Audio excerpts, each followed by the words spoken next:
ایمان مجمل اور ایمان مفصل کیا ہے، اس کی وضاحت کر دیں، کیونکہ یہ عام طور پر بات مشہور ہے۔ یہ جو ہمارے حنفی بھائی ہیں، خواہ وہ دیوبندی ہوں یا بریلوی ہوں، انہوں نے مختصر سا ایک دین کا حصہ بنایا ہوا ہے جس میں 6 کلمے اور ایمان کی صفتیں ہیں۔ 6 کلمے اور ایمان کی صفتیں۔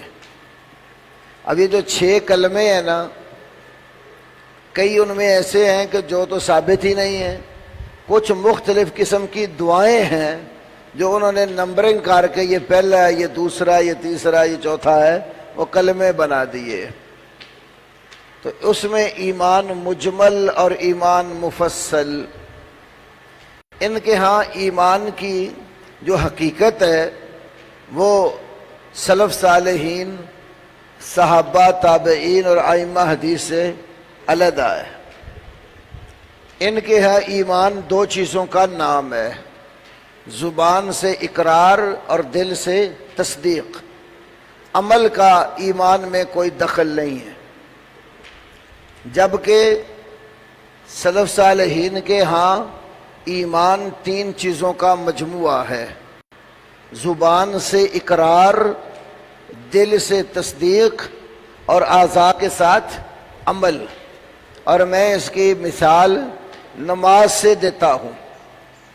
نماز جب قبلے کی تبدیلی ہوئی تو تبدیلی قبلہ کے وقت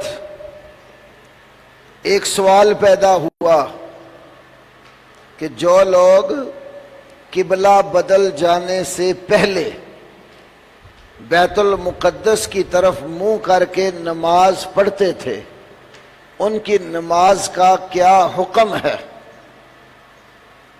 تو اس پر اللہ نے سورۃ البقرہ 2 پارے کے اندر ایک آیت نازل کی ہے کہ ما کان اللہ لیضیع ایمانکم، اللہ تمہارا ایمان ضائع نہیں کرے گا۔ سوال کیا تھا؟ نماز کے متعلق۔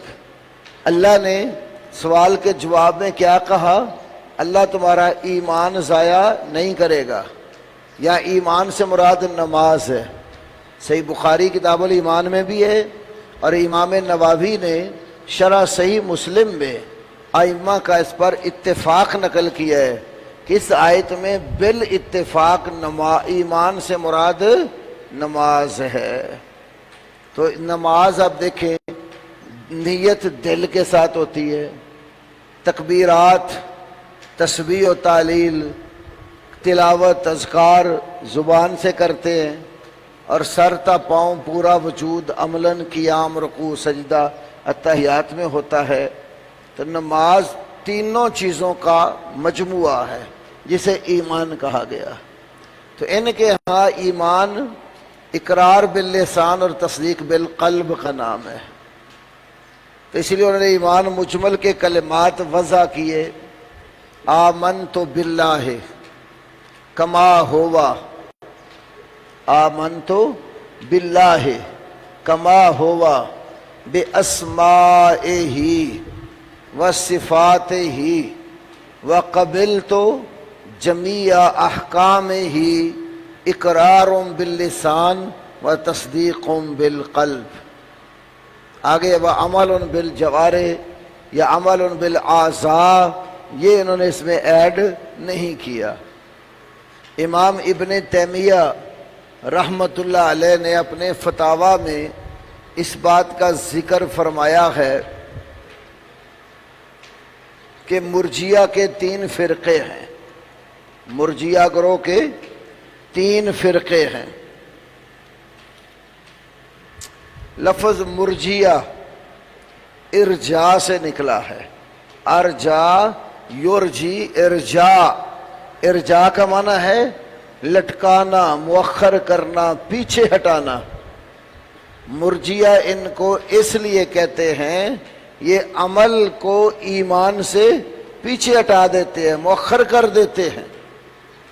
تو امام ابن تیمیہ فرماتے ہیں کہ مرجیہ کے 3 گروہ ہیں۔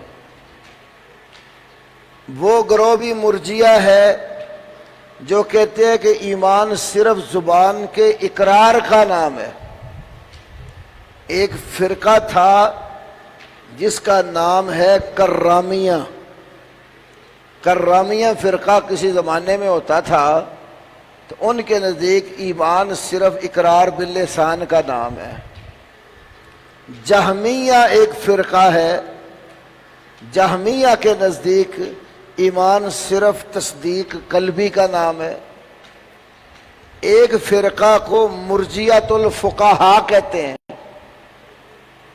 تو مرجیۃ الفقہاء کے نزدیک ایمان اقرار باللسان اور تصدیق بالقلب کا نام ہے۔ تو اس لیے ہمارے ان دوستوں نے اس کو ایمان مجمل قرار دیا۔ ایمان مفصل میں وہی 6 ارکان جو ایمان کے ہیں، اللہ پر، فرشتوں پر، کتابوں پر، رسولوں پر، قیامت پر اور تقدیر کے اوپر، یہ چیزیں ذکر، وہ ٹھیک بات ہے، وہ تو حدیث جبرائیل میں موجود ہے، لیکن ایمان مجمل میں عمل کو جو ایمان سے پیچھے رکھا، یہ بات ٹھیک نہیں ہے۔